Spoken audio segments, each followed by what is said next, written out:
Hello everyone. सबसे बड़ी खुशखबरी एसएससी सीएचएसएल ने आपके लिए बहुत बड़ी भर्ती ला दी है, बहुत बड़ी वैकेंसी। और वो वैकेंसी क्या है? वो वैकेंसी है 3000 से भी ऊपर पोस्ट आपको दे दी है, 3000 से ज्यादा। और सबसे बड़ी बात यह है कि 12वीं पास 12th पास बच्चा इसमें दे सकता है। इस एग्जाम को 12th पास स्टूडेंट भी दे सकता है। बस ये शर्त है कि वो किसी भी अच्छे बोर्ड से वो पास होना चाहिए जो कि मान्यता प्राप्त है।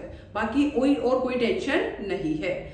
बात आती है सिलेबस क्या है, क्या इसका क्राइटेरिया है, कौन सा सिलेबस रहता है, कितने पारी में इसका एग्जाम होता है, क्या क्या सब्जेक्ट्स आते हैं, क्या क्या टॉपिक आते हैं, क्या क्या रिलैक्सेशन है, शेड्यूल कास्ट है तो क्या रिलैक्सेशन है, ओबीसी है तो क्या रिलैक्सेशन है। इन सब बातों को करने के लिए आज मैं आई हूं अल्पना मैम। मैं आपको सब कुछ बताती हूँ बच्चों। वो क्या है कि इसके अंदर नोटिफिकेशन में क्या क्या हुआ है। सीएचएसएल 2025 का नोटिफिकेशन जारी हो गया है। सीएचएसएल 2025 का नोटिफिकेशन जारी हो गया है और एसएससी ने बहुत सारी वैकेंसीज आपके लिए निकाली है, 3000 से भी ऊपर। बात करते हैं आज मैं आपको इस वीडियो में क्या क्या बता रही हूं उन सब चीजों के बारे में।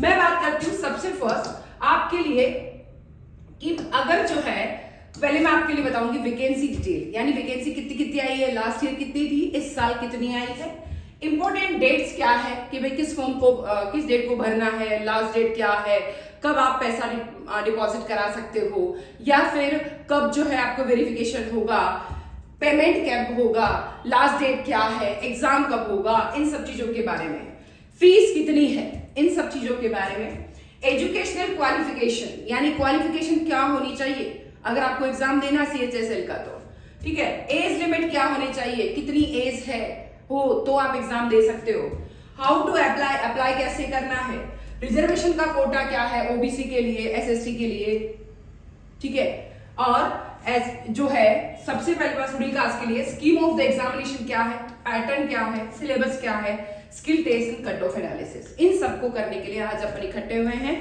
और इसी वैकेंसी को बताने के लिए मैं आपको बहुत सारी डिटेल बताने वाली हूं। बट इसके लिए सबसे फर्स्ट समझते हैं कि वैकेंसी कितनी आई है इस साल और पहले कितनी थी। बात करते हैं ईयर की। 2022 में 4522, जो कि बहुत ज्यादा वैकेंसी थी।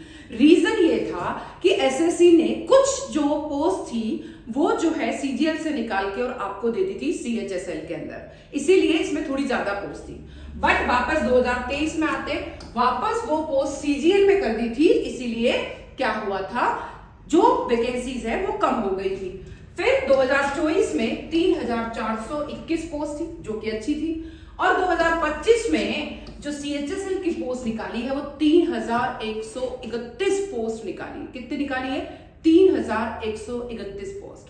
तो बहुत बड़ी खुशखबरी है। ये पैसा, ये जो वैकेंसीज है ये कम नहीं है, बस आज से ही तैयारी करने लग जाए। और सबसे बड़ी बात है 12th पास बच्चा इसको दे सकता है। और इससे भी ज्यादा अच्छी बात है, जैसे आप इसमें क्लियर हुए 40 से, अगर आपका कमीशन पे डिपेंड करता है कौन सा पे कमीशन लग रहा है, 7, 8, 6 कौन सा लग रहा है, 40,000 रुपए उसी टाइम आप अर्न करने लग जाएंगे। और अगर उससे भी ज्यादा पे कमीशन लग रहा है तो आप कितने लग जाएंगे? 60 से 80,000। फिर बात करते हैं कि इसके अंदर डेट्स क्या क्या। वेरी इंपॉर्टेंट चीज ये है, date for submission of online application. ठीक है, ऑनलाइन एप्लीकेशन को सबमिशन कराने की डेट क्या है? 23 जून से लेके 23 जून से स्टार्ट हो गया है और कब तक है? 18 जुलाई तक। कब तक है? 18 जुलाई तक आप फॉर्म भर सकते हैं। पर आपको वेट नहीं करना कि हम 18 जुलाई तक लास्ट डेट तक करें, नहीं, अभी से शुरू कर लीजिए। फिर last date and time for receipt of online, यानी अगर ऑनलाइन एप्लीकेशन की जो रिसिप्ट है वो लास्ट डेट कब मिलने की है? 18 जुलाई 11 PM तक आपको मिल जानी चाहिए, तो ही आप उसके लिए एलिजिबल है, बाकी नहीं है। फिर आता है last date and time for making online fees payment की लास्ट डेट क्या है? लास्ट डेट है 19 जुलाई। भाई 18 जुलाई तो आपका फॉर्म भरने की है, पर फीस डिपॉजिट करानी तो 19 जुलाई रात 11 बजे। फिर आता है date for window for application form correction and online payment of correction charges. कई बार होता है कि करेक्शन, हम लोग कुछ करेक्शन मतलब गलत इंफॉर्मेशन हमको बाद में याद आता कि ये इंफॉर्मेशन नहीं भरनी थी, कुछ अलग भरना था, तो वो करेक्शन भी आप कर सकते हैं। और उसके लिए 23 जुलाई से लेके 24 जुलाई तक का आपको टाइम मिलेगा। कितना मिलेगा? 23 जुलाई से लेके 24 जुलाई के दिन आप करेक्शन कर सकते हैं रात 11 बजे तक। फिर अब आते हैं शेड्यूल मतलब ये एग्जाम कैसे होगा? एग्जाम होगा 2 पारी में, मतलब 2 बार एग्जाम होगा, टीयर 1 एंड टीयर 2। जो टीयर 1 है वो सीबीटी टेस्ट है, कंप्यूटर बेस्ड टेस्ट है, और वो कब होना है? सितंबर में होना है, 8 सितंबर से लेकर 18 सितंबर तक। कब होगा? 8 सितंबर से लेकर 18 सितंबर तक ये एग्जाम चलेगा, ठीक है। फिर टीयर 2 का बात कर रहे हैं कि टीयर जो 1 कंप्लीट कर देंगे वो ही टीयर 2 में आएंगे, और वो कब होगा? अभी तक ये पक्का चल रहा है कि फरवरी मार्च में ये एग्जाम होने का है, कंफर्म नहीं है बट होने का है। तो हम लोग कुल मिला के 23 जून से लेके 18 जुलाई तक हम लोग ये फॉर्म भर सकते हैं। हम लोग की जो ऑनलाइन पेमेंट जो डिपॉजिट करवाना है 18 जुलाई रात तक आप लास्ट डेट है, वहां तक आप 19 जुलाई को अपन क्या कर सकते हैं? पेमेंट डिपॉजिट करा सकते हैं 19 जुलाई। बट आपका रिसिप्ट 18 जुलाई रात 11 बजे तक का होना चाहिए, पहले वाला कि हमने इस टाइप तक फॉर्म भर दिया है। फिर बात करते हैं करेक्शन के लिए, तो 23 से 24 जुलाई अपने को करेक्शन मिलेगा रात 11 बजे तक। फिर आता है 2 पारी में एग्जाम, 2 टीयर में एग्जाम होगा। टीयर 1 क्लियर करेंगे तो टीयर 2 में आएंगे। Tier 1 CBT computer based test होगा, और ये जो एग्जाम होगा वो होगा 8 सितंबर से लेके 18 सितंबर तक, ठीक है। फिर बात करते हैं, अब सबसे बड़ी बात आती है कि फीस एसएससी सीएचएसएल ने कितनी फीस रख रखी है। ये एग्जाम 12th पास स्टूडेंट का है। एसएससी केवल और केवल मात्र 100 रुपए चार्ज कर रहा है, बट किस किस से कर रहा है? केवल और केवल 100 रुपीज किससे कर रहा है? ओबीसी, ईडब्ल्यूएस वाले और जनरल कैटेगरी वाले, केवल उनसे 100 रुपीज ले रहा है। बाकी फ्री, सबके लिए फ्री है। गर्ल्स के लिए तो बिल्कुल फ्री है, यानी यहाँ फीमेल के लिए बिल्कुल फ्री है, एससी एसटी के लिए बिल्कुल फ्री है, और एक्स सर्विसमैन अगर कोई भी है तो उसके लिए कोई चार्ज नहीं लगेगा। बट एसएससी को ये सोचना है कि फ्री के चक्कर में कई स्टूडेंट जो है इसका फॉर्म भर देते हैं। हालांकि 100 रुपए बहुत बड़ा चार्ज नहीं है, कोई भी भर सकता है, बट इसके कारण हमारे जो एसएससी उसको बहुत पारी में बहुत दिनों तक एग्जाम चलाना पड़ता है। अगर थोड़ा सा करें तो ये कर लेना चाहिए कि 500 रुपीज ले लिए, और जो टीयर 1 देने आएंगे जो जिसने दिया उसको वापस 400 रुपए क्या कर दो, लौटा दो, ताकि ये रहे कि भाई हमेशा 100% प्रेजेंस रहेगी। इतना टेंशन लेने की, हर बार 3 पारी में एग्जाम कराना पड़ता है, इतने दिन तक एग्जाम चलते हैं, उन सब टेंशन को खत्म हो जाएगा। बट ठीक है, 100 रुपीज चार्ज है, बहुत ज्यादा भी नहीं है। गर्ल्स के लिए बिल्कुल फ्री और एससी एसटी के लिए बिल्कुल फ्री है। क्लियर? नेक्स्ट, अब बात करते हैं एजुकेशनल क्वालिफिकेशन क्या है। एजुकेशनल क्वालिफिकेशन वैसे भी for data entry operator DO grade A in MOCA FPND and ministry of culture, इनके लिए है कि 12th स्टैंडर्ड पास होना चाहिए साइंस स्ट्रीम से विद मैथमेटिक्स। अगर आपको ये वाला एग्जाम देना है, मिनिस्ट्री वाला, एंट्री ऑपरेटर वाला, for data entry operator DEO, data entry operator DEO grade A in MOCA FPND in ministry of culture का एग्जाम देना, तो आपका 12th में साइंस मैथमेटिक्स विद मैथ्स होना चाहिए, ठीक है। बट आपको और कोई एग्जाम जैसे एलडीसी का, जेएसए का, डीईओ का और कोई भी एग्जाम देना इन सब के अलावा, तो हमारा केवल 12th क्लियर होना चाहिए। जो भी रिकॉग्नाइज बोर्ड है उनसे 12th पास हो, चाहे किसी भी स्ट्रीम से हो, आर्ट्स से, साइंस से, कॉमर्स से, किसी से भी हो, कोई दिक्कत नहीं है। हर जो 12th पास बच्चा है वो इसका एग्जाम दे सकता है। 12th साइंस मैथ्स वाला पेपर वो वाला एग्जाम दे सकता है। क्या यहाँ तक कोई डाउट नहीं? बट वो कब तक होना चाहिए? 1/1/2026 तक, ठीक है। अब हो सकता है नेक्स्ट आता है एज लिमिट क्या है। Age limit, minimum age limit है 18 ईयर, मैक्सिमम जो लिमिट है वो 27 ईयर है। मतलब 18 से 27 वर्ष का व्यक्ति है वो एग्जाम दे सकता है। फिर भी हमको कई बार कंफ्यूजन रहता है कि हमारा बर्थ कब होना चाहिए, उसके बाद का नहीं होना चाहिए। तो ध्यान रखें कि अगर जो है 2/8/1998 से पहले का बर्थ नहीं होना चाहिए, 2 अगस्त 1998 से पहले का बर्थ नहीं होना चाहिए, और 1 अगस्त 2007 के बाद का बर्थ नहीं होना चाहिए, तो ही आप एग्जाम दे पाएंगे, बाकी आप एग्जाम नहीं दे पाएंगे। तो ही आप एलिजिबल है। क्लियर लिखा है आपकी वैकेंसी के अंदर, ठीक है। क्या क्या लिखा है कि अगर आप 18 ईयर के हैं, हो गए हैं, तो एग्जाम दे सकते हैं। 27 के बाद आप एग्जाम नहीं दे सकते। बट 2/8/1998 के पहले का बर्थ नहीं होना चाहिए, और 1/8/2007 के बाद का बर्थ नहीं होना चाहिए, तो आप एलिजिबल है। क्लियर? फिर बात आती है कि एज रिलैक्सेशन क्या है। बहुत बड़ी बात है एज रिलैक्सेशन की, कि जनरल कैटेगरी का व्यक्ति तो 18 से 27 ईयर हो गया, रिलैक्सेशन किस किस को मिलेगा? एससी एसटी को कितना मिलेगा, ओबीसी को कितना मिलेगा, जो फिजिकल वीकर है उसको कितना मिलेगा। तो ये सब सोचने वाली बातें हैं। सबसे बड़ी बात, हमारे इंडिया में एससी एसटी को बहुत अच्छा रिजर्वेशन है, तो एससी एसटी के लिए 5 ईयर का रिजर्वेशन दिया हुआ है। 5 साल का रिजर्वेशन। यानी अगर कोई व्यक्ति जो है 27 साल का भी हो गया है SC ST का, तो 32 साल का होने तक का वो दे सकता है एग्जाम। ओबीसी वाले को 3 साल का छूट है, यानी वो 27 साल का हो गया है, वो 30 साल का भी हो गया तो भी वो एग्जाम दे सकता है, क्योंकि हम तो 27 तक दे रहे हैं पर वो 30 तक दे सकता है।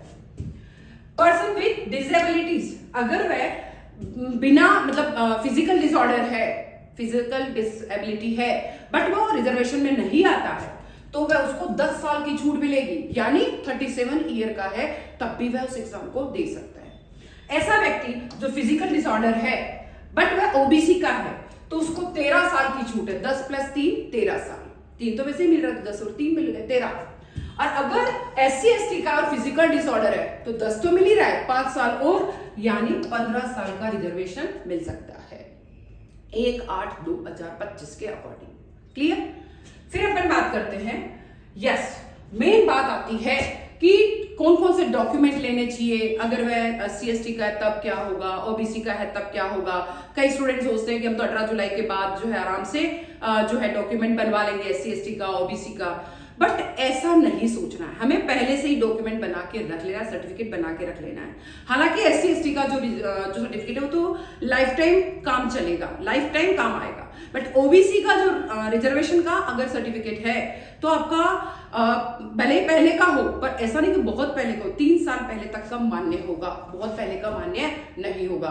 18 जुलाई, और अगर उसमें कोई प्रॉब्लम है, कोई भी खामी है, तो आप एग्जाम देने से चूक सकते हैं, इस चीज का ध्यान रखें। तो एग्जाम देने से नहीं चूकना है, तो इन सब चीजों का ध्यान रखना होगा।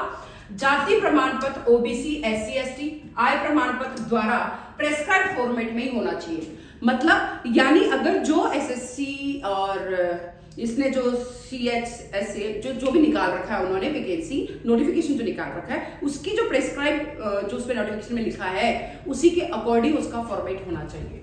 SC ST certificate format CHS की नोटिफिकेशन की पेज संख्या 67 68 के अकॉर्डिंग होना चाहिए। यानी ये सब कुछ अगर आपको देखना है, SC ST वालों को अपना सर्टिफिकेट फॉर्मेट देखना है, तो आप जाके और अपना जो भी नोटिफिकेशन है वैकेंसी का उसके पेज नंबर 67 68 को चेक कर ले, उस पे सब कुछ लिखा हुआ है। ठीक है, उसी फॉर्मेट में ध्यान रखें। आपका प्रमाण पत्र राज्य सरकार द्वारा नहीं बल्कि सेंट्रल गवर्नमेंट द्वारा अप्रूव होना चाहिए, लिस्ट के अनुसार होना चाहिए। स्टेट गवर्नमेंट, क्योंकि ये एग्जाम तो जो है सेंट्रल गवर्नमेंट का है, इसीलिए आपका जाति प्रमाण पत्र या आपका सर्टिफिकेट जो है वो हमेशा स्टेट गवर्नमेंट वाला मान्य नहीं होगा, सेंट्रल गवर्नमेंट वाला मान्य होगा। EWS सर्टिफिकेट फॉर्मेट CHSL की नोटिफिकेशन के पेज संख्या 76 पर है। देखिए, अगर आपको SC ST का देखना है तो 67 68 पर है, पर अगर आपको EWS सर्टिफिकेट का देखना है तो पेज नंबर 76 आप जरूर देख ले, उसके अकॉर्डिंग ही आपको अपना सर्टिफिकेट बनवाना, इस चीज का ध्यान रखें। फिर बात आती है और चीजें उसमें क्या है, यदि आप ओबीसी कैटेगरी को तो आपका सर्टिफिकेट ऑनलाइन एप्लीकेशन की क्लोजिंग डेट 18/7 के पहले का, देखिए हम लोग क्या सोचते हैं कि 18 के बाद का हम लोग बनवा लेंगे, या हम अभी तो टाइम है अभी थोड़े दिन बाद बनवा लेंगे, बट ऐसा नहीं सोचना है। अगर ऐसा सोचेंगे, क्या 18 के बाद की डेट अगर हुई तो हमारा डिस्क्वालीफाइड भी हो सकता है हमारा फॉर्म, तो इसलिए ध्यान रखें 18 से पहले भी बहुत दिन है, जल्दी से जल्दी आप अपना सर्टिफिकेट बनवाएं। पहले वाला भी चलेगा पर बहुत पुराना नहीं चलेगा, केवल 3 साल पुराना हो वही चलेगा, उससे ज्यादा पुराना नहीं चलेगा। फिर आता है कि 3 वर्ष से अधिक पुराना नहीं होना चाहिए। सर्टिफिकेट फॉर्मेट CHSL की नोटिफिकेशन की पेज संख्या 69 पे दिया हुआ है। SC ST कैटेगरी का सर्टिफिकेट लाइफ टाइम वैलिड होता है, परंतु SSC द्वारा फॉर्मेट में ही होना चाहिए। ये लाइफ टाइम वैलिड होता है, बट SSC का जो फॉर्मेट है उसी का वैलिडिटी होना चाहिए।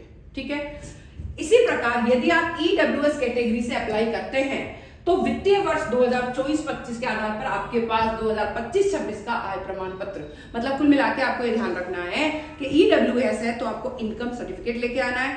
अगर आपका जो SC ST का है तो पुराना है वो भी चलेगा, बट OBC का है तो आपका 18 जुलाई से पहले का होना चाहिए, बट पुराना भी चलेगा, बट 3 वर्ष पुराना नहीं चलेगा।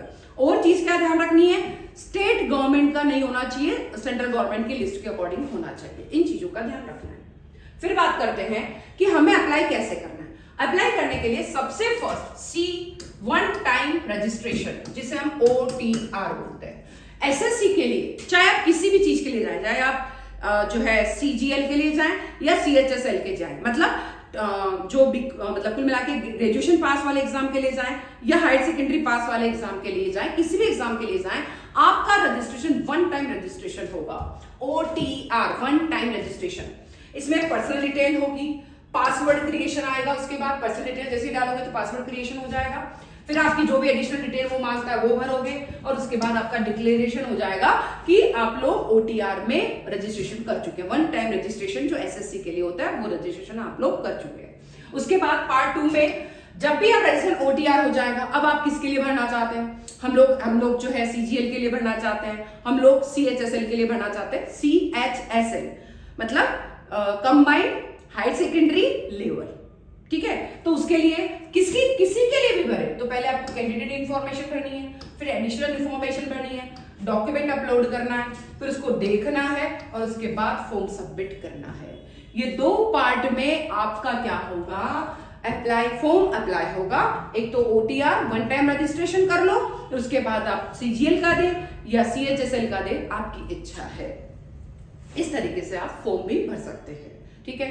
फिर आता है कि अगर मान लीजिए लाइव फोटो इंस्ट्रक्शन, बहुत ही अच्छी बात है, मैंने इसलिए इसकी पूरी नोटिफिकेशन में लिखा वैकेंसी के अंदर कि आपका फोटो लाइव फोटो होना चाहिए, ठीक है। ये भी ध्यान रखें कि आपके बिल्कुल इधर उधर नहीं देखना है, बिल्कुल आपको सीधा सीधा मोबाइल या आपका जो भी कैमरा है उसकी तरफ देखना है। आप सोचे हम डिजाइन वॉलपेपर वाले डिजाइन पे करें, स्टाइल से फोटो खिंचाएं, गूगल लगा के फोटो खिंचाएं, ऐसा फोटो नहीं खिंचाना है, वो आपकी वैलिडिटी नहीं रखेगा।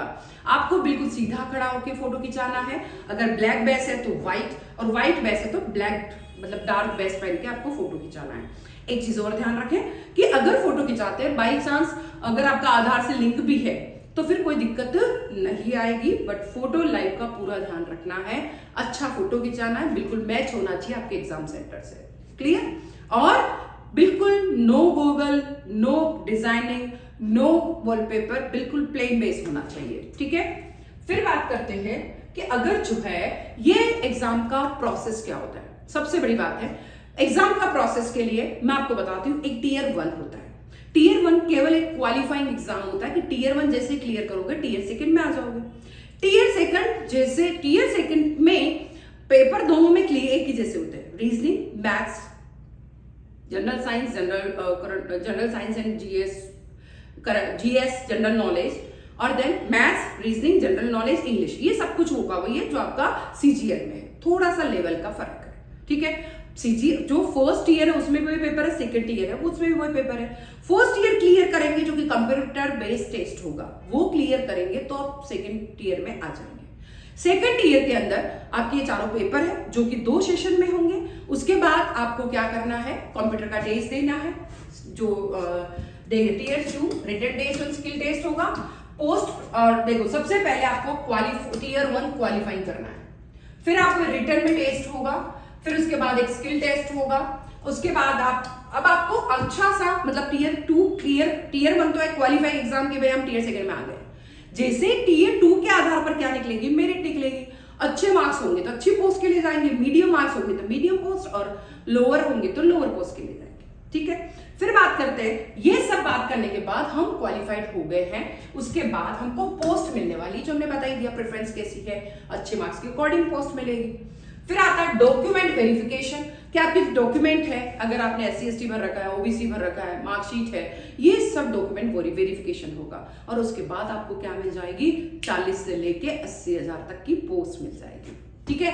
तो ये 4 स्टेप प्रोसेस रहेगा, Tier 1, Tier 2 के अंदर written test and skill test होगा।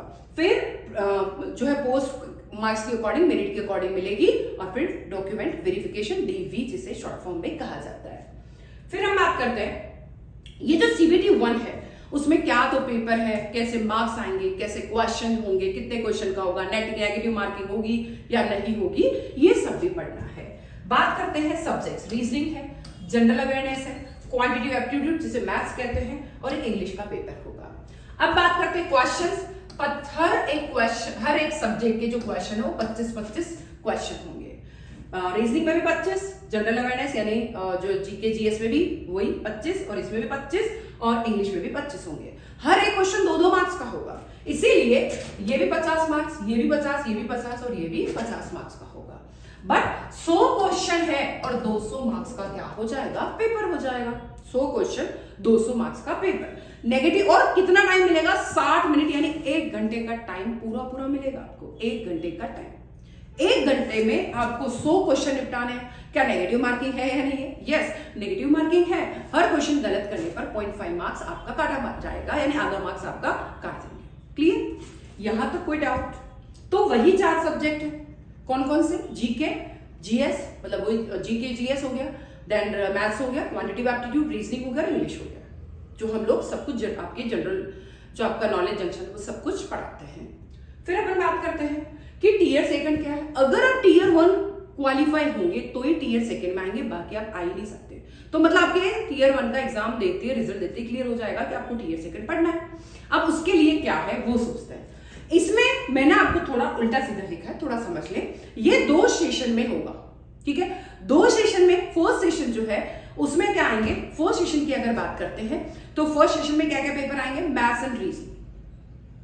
फर्स्ट सेशन के पेपर है, एक तो हो गया मैथ्स, यस, और फर्स्ट सेशन का एक पेपर है ना पढ़ी से लेकर के एक पेपर है रीजनिंग। ये भी, इसमें भी 30 क्वेश्चन है, इसमें भी 30 क्वेश्चन है, पर 30 क्वेश्चन कितने मार्क्स के, 90 मार्क्स और 90 मार्क्स। यानी फर्स्ट सेशन में आपके 60 क्वेश्चन आ रहे हैं, 30 रीजनिंग से, 30 मैथ्स से, ठीक है? बट 30 उससे आ गए, 30 उससे आ गए, बट होगा क्या, अब 3 मार्क्स के सब क्वेश्चन है, तो 60 मार्क्स यानी 60 इंटू 3 कितना हो गया, 180 का तो फर्स्ट सेशन का निपट गया। अब बात करते हैं सेशन सेकंड। सेशन सेकंड, उसमें भी आपको 1 घंटा मिल रहा है, फर्स्ट सेशन में और सेकंड सेशन में भी 1 घंटा मिलेगा, कुल मिलाकर 2 घंटे का पेपर हो गया। फर्स्ट सेशन 1 घंटे का, सेकंड सेशन 1 घंटे का। इसमें क्या है, सेकंड सेशन में एक तो इंग्लिश होगा जो कि 40 मार्क्स का होगा, ठीक है, और एक होगा जनरल साइंस अवेयरनेस जो भी है वो हो गया 20 मार्क्स का। ये 40 का और ये 20 का, टोटल कितने का हो गया, 60 मार्क्स का। 60 मार्क्स का है, सॉरी 60 क्वेश्चन, गलत बोल रही हूँ। 40 क्वेश्चन इंग्लिश के हैं और 20 क्वेश्चन किसके हैं, जीके जीएस के हैं, ठीक है? इंग्लिश वापस पढ़ेंगे, 40 तो है आपके इसके और 20 है इसके, 60 क्वेश्चन है।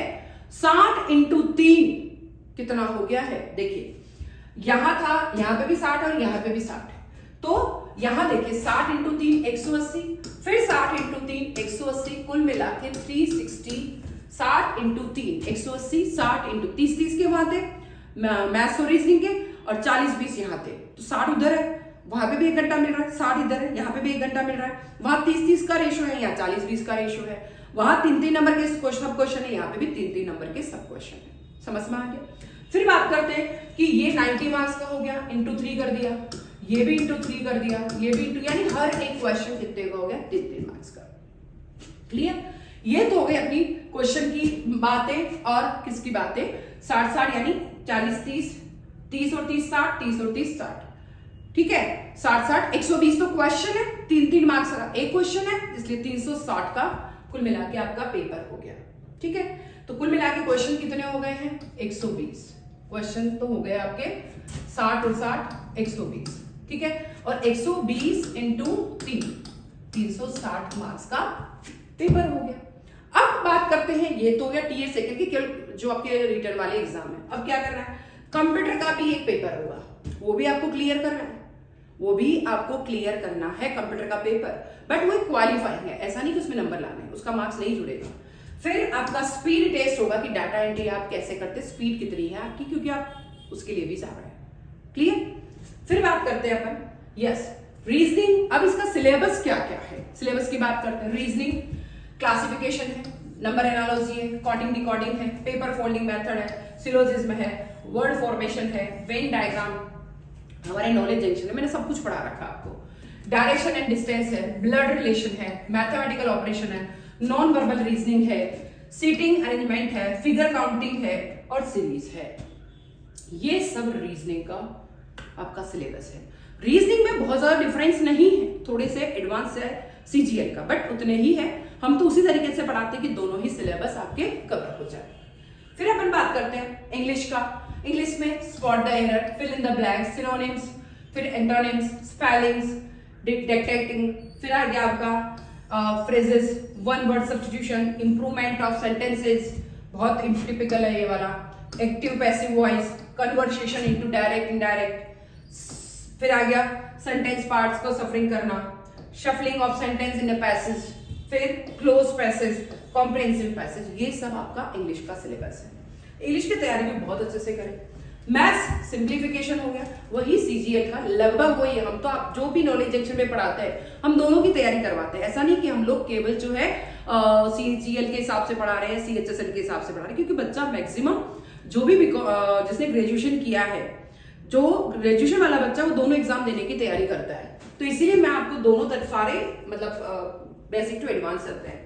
Interest rate, average, percentage, ratio and proportion, problem of ages, speed, distance in time, number system, mensuration, data interpretation, then time and work, algebra, trigonometry और ज्योमेट्री। ट्रिग्नोमेट्री भी हम पढ़ाते हैं, भले बेसिक, बिल्कुल बेसिक आता है यहाँ पे, बट ट्रिग्नोमेट्री हम लोग सीजीएल के हिसाब से भी आप लोग को कवर करा देते हैं। फिर अपन बात करते हैं कि जीके जीएस में हिस्ट्री आएगी, कल्चर आएगा, ज्योग्राफी आएगी, इकोनॉमिक्स, साइंस या सीन आ जाएंगे, जनरल पॉलिटी आ जाए, पॉलिसी आ जाएगी, फिर स्टैटिक अवेयरनेस आ जाएगी, फिर आ गया इंडियन जीके आ जाएगी और साइंटिफिक रिसर्च आ जाएगा। इतना सब कुछ आपको पढ़ना है। फिर हम बात करते हैं कि इतना सब कुछ करने के बाद कि अगर जो है हम लोग वैसे भी सीजीएल और सीएचएसएल की एक साथ तैयारी करवाते हैं। नॉलेज जंक्शन पे आपको सब कुछ मिलेगा, ठीक है। रीजनिंग मिलेगा, जनरल अवेयरनेस जो कि जनरल जीके बिल्कुल ट्रिक्स से मिलेगा, स्पोर्ट्स मिलेंगे, देन जो है आपको जीके मिलेगा, करंट अफेयर मिलेगा, ईच एंड एवरीथिंग, ज्योग्राफी मिलेगा, पॉलिटिकल साइंस मिलेगा, छोटा मोटा इकोनॉमिक्स मिलेगा, सब कुछ, और सब कुछ ट्रिक्स से बहुत जल्दी जल्दी याद होने वाला। मैथ्स की शॉर्ट्स की ट्रिक्स मिलेगी, रीजनिंग का पूरा कोर्स मिलेगा। और आज ही मैं आपको अनाउंस कर रही हूं कि हम लोग जो है आपको कल से सारा रीजनिंग जो भी आपके कोर्स में आएगा, सारा रीजनिंग, सारा जीके जीएस, सारा मैथ्स, ये सब कुछ कवर कराने वाले हैं। तो आप कल से ही, आज तो आपने पढ़ लिया, कल से ही क्लासेस शुरू कर दीजिए हमारे नॉलेज जंक्शन का। एक चीज ध्यान रखें, लास्ट वापस बता रही हूं मैं क्या क्या बताया है, जो इंपॉर्टेंट चीज है मैं वापस बता देती हूँ कि इसके अंदर जो है वन टाइम रजिस्ट्रेशन तो आपको कराना ही है।